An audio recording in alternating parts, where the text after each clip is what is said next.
You're watching Newsday TV. Thanks for joining us. I'm Macy Eglund. Embattled Congressman George Santos has pleaded not guilty to several new federal charges. Newsday TV's Sherry Einhorn was in court for his arraignment and shows us what he did as he walked out of court.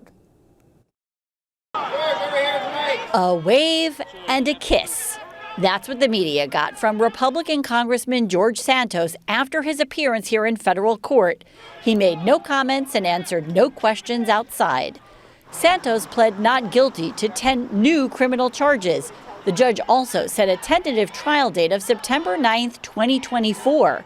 That was met with a loud gasp in the courtroom from some of his constituents.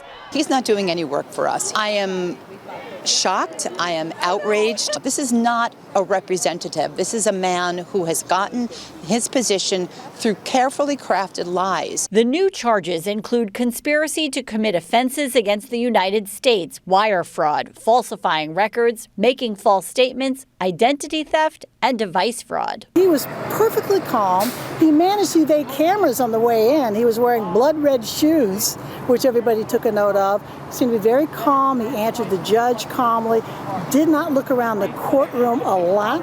While the trial for George Santos may not happen until next year, the vote to expel him from Congress could now happen as early as next week. When you're elected to serve, that should be your focus. It should be your priority. Republican Congressman Anthony D'Esposito says now that the GOP elected a Speaker of the House, he's hoping his expulsion resolution goes up for a vote to finally put an end to what many have described as a circus. I think it's all a show. I think George loves the spotlight.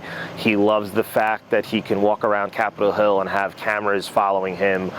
He loves the mentions on late night TV. He loves the cartoons in the newspaper. Santos is due back in court in December. In Central Islip, I'm Sherry Einhorn for Newsday TV. Read the latest developments in the Santos case on Newsday.com. Click Get More below the Newsday TV video box.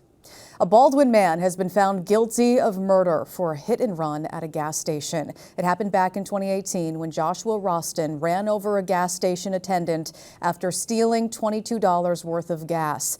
The 38-year-old faces 25 years to life in prison. He'll be sentenced in December. The man accused of firing a gun in the Green Acres Mall is facing attempted murder, robbery, and other charges. On Monday, Nicholas Aaron Hibbert allegedly pulled the trigger during a struggle with a security officer. No one was hurt. The security officer said Hibbert was shoplifting. Court records show the 24-year-old pleaded not guilty. He is being held without bail. Well, there will be stepped-up patrols at abandoned parks as Halloween approaches. State parks will have travel restrictions at several sites, including the Kings Park Psychiatric Center and Camp Hero in Montauk. They're hoping this will prevent vandalism and stop trespassing. A new supervisor and affordable housing are two key issues for people in the town of Southold. I spoke to Tara Smith for the story you'll see only in Newsday.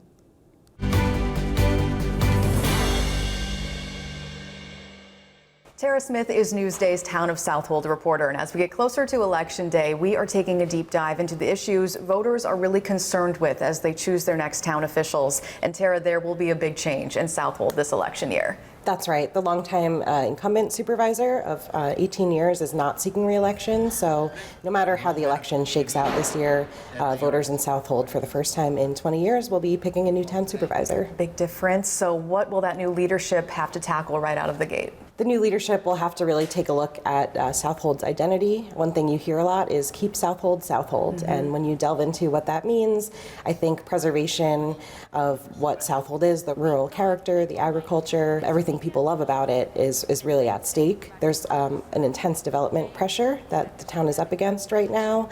So figuring out, residents are concerned about how that impacts their day-to-day life. Affordable housing is a struggle out on the East End. Is that something residents are concerned with or talking about? Last year, voters in Southold approved a new 0.5% transfer tax on real estate purchases in the area.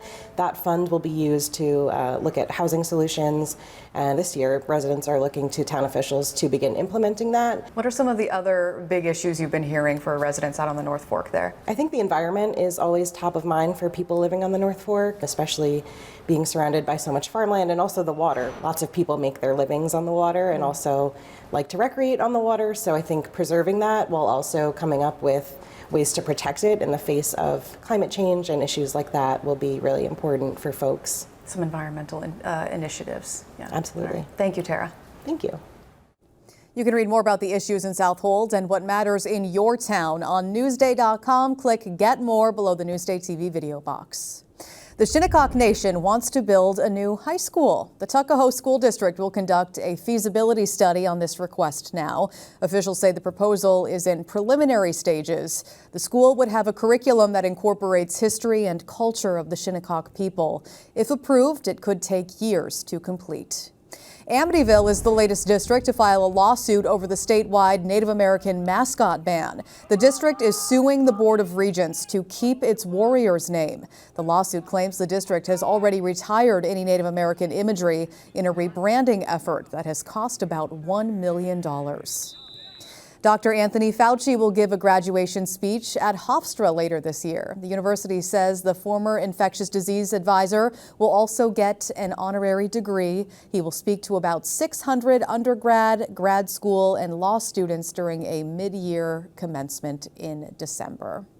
Well, an astronaut from Long Island connecting with students from her hometown all the way from the International Space Station. Virginia Huey has that story from Baldwin. I think that it's really exciting and that it's really cool. Students and teachers in the Baldwin School District welcomed an out-of-this-world visitor. It is just magnificent and beautiful. Astronaut and Baldwin native Jasmine Mugbelly appeared live on video from the International Space Station to answer questions as she orbited the Earth at almost 5 miles per second. The main mission up here is doing science experiments. The special appearance comes 2 months after Mugbelly rocketed into space as the mission commander. It's like so exciting. 11-year-old Isabella Ramcharatar was one of 20 students district-wide who was chosen to ask Mugbelly a question. It's just like a dream come true for me because when I was at age 4, I've always dreamt of being an astronaut. One by one, students asked Mugbelly about living and working in space. My question is, do you get to explore the outside of the International Space Station, and what is it like? How do you sleep in the space station? Is space depicted differently in the movie than what it is like in real life? Mugbelly's answers were beamed into classrooms throughout the district. As a kid, one of my favorite movies was Apollo 13, and I would say that depicts reality pretty well, where you have a group of people working together to solve a problem. The Space to Earth Q&A session lasted only about 30 minutes, but school officials and students say the inspiration drawn from the experience will last a lot longer. It shows them that they're thinking beyond their seats here at middle school to find themselves as those aerospace engineers, as those astronauts. For Mugbelly, the Shoot for the Stars lesson was a mission accomplished. Thank you to everyone back home at Baldwin. I miss you all. I can't wait to come back and visit when I'm back home on Earth. For Newsday TV, I'm Virginia Huey. ACR includes our men. There she goes. Very cool experience for those kids. Let's take a look at your Long Island forecast now. Tonight, mostly clear, around 59 degrees. Tomorrow, though, finally a nice Saturday. Sunny, highs in the upper 70s. But things change big time for the rest of next week. We'll take a look at your 7-day forecast in just a few minutes. Long Island weather is brought to you by Home Tax Saver, PTRC Incorporated. It was the most damaging storm in Long Island's history. And this weekend is the 11th anniversary of Superstorm Sandy. Sherry Einhorn takes a look back in our special series, Monster Storms of Long Island.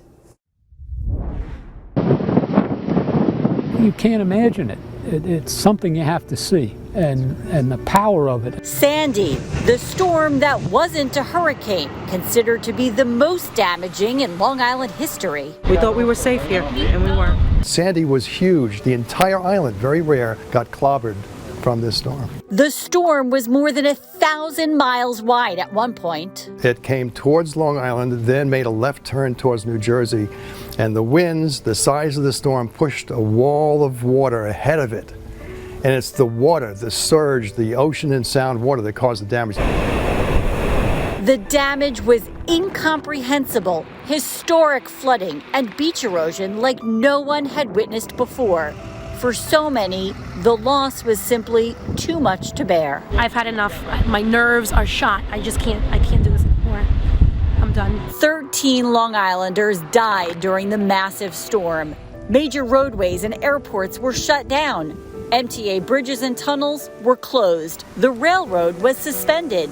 90% of the island lost power. Entire neighborhoods were destroyed. Countless businesses underwater. Nearly $65 billion in damages. It's hard to explain because no one's ever witnessed this kind of water before, not on this street. The Seahorse Gift Shop here on the Nautical Mile in Freeport, one of countless businesses whose owners spent months drying out, cleaning up, and rebuilding. It is now a decade later, and you can still see homes that were damaged in that storm under renovation. The water went over the car, over the minivan, and up the porch and into the house. James Hodge is finally back in his Long Beach home. He says he can't believe how long it took to rebuild. It was a long, exhausting journey, and he's always worried about the next time. I believe it's not if, but it's just when, and it's how prepared we are for the next one. I'm Shari Einhorn for Newsday TV.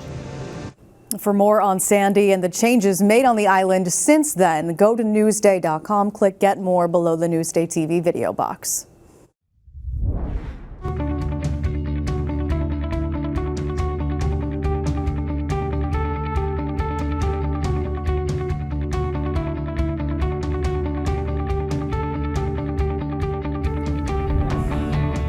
On the ice, the Islanders are back in the win column after stopping a 3-game losing streak. Andrew Gross breaks it down from UBS Arena. The Islanders snapped a 3-game losing streak with a 3-2 win over the Senators at UBS Arena on Thursday night. That gives them 7 points over their first 6 games of the season, a pace they will need to accelerate as the season goes on and if they want to be in the mix for a playoff race.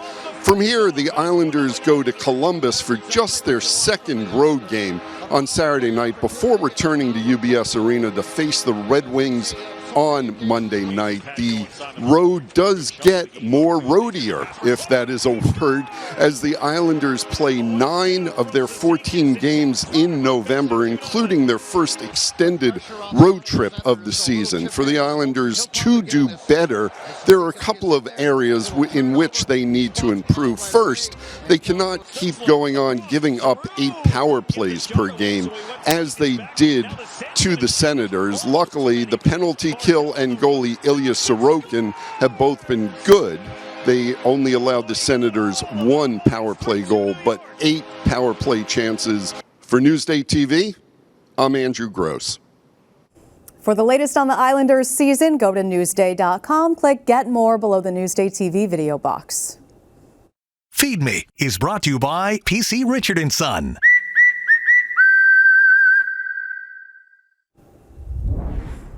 A search for the best Korean food on the island took us to East Northport. Erica Marcus has today's Feed Me TV.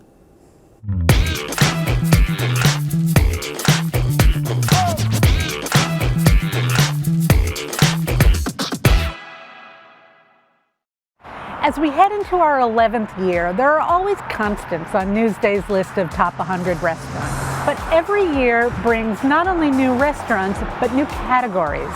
And 2023 is the year of the Korean restaurants. Korean Grill in East Northport is one of the most exciting places to eat on Long Island right now.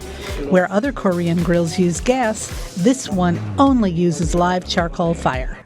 A lot of the places in Korea we'll have charcoal barbecue. And so that was just something natural for us. We didn't know if it was possible because a lot of people said, charcoal's impossible to get the permit. I said, well, if there's a will, there must be a way. They use a lot of charcoal, and it took a lot of time, research, and money to find and install a ventilation system that the authorities would approve. So you're going to teach me how to make a som. Get a piece of lettuce, put the meat in, piece of meat, scallion, and this is a soybean paste. Just make a wrap, like a pouch, and you're gonna eat it in one bite. Korean Grill lavishes as much attention on their vegetables as they do on the meat. They grow many of them on the restaurant's front lawn, right there on Jericho Turnpike. Peppers for kimchi, lettuce for som wraps, and lots of perilla leaves. Now this is the perilla leaf that you grow outside. And this is special, goes well with pork. Yeah. Oh, this is so good. There's more to Korean Grill than barbecue. Tofu stews, dumplings, bibimbap, just for starters. A lot of the locals, when they walk in, they don't know what to expect. And so we guide them. Usually when you go to a restaurant, all you get is like a plate full of food. Yes. That's it, right? Yeah, it's easy to get your mind around. Right. But here, all this banchan comes out and they're like, wow. And the meat comes out, soup comes out, the steamed egg comes out. I'm like, this is so amazing. Looks like a great experience. For more on Korean food here on Long Island, go to Newsday.com, click Get More below the Newsday TV video box. It makes a difference when people see their faces and their experiences reflected in our newspaper. I think it makes them feel seen in some way. Newsday, covering Long Island like no one else can. You're watching Newsday TV. I'm Macy Egeland. Thanks for joining us. Hope you have a great weekend. We'll leave you with a look at your 7-day forecast.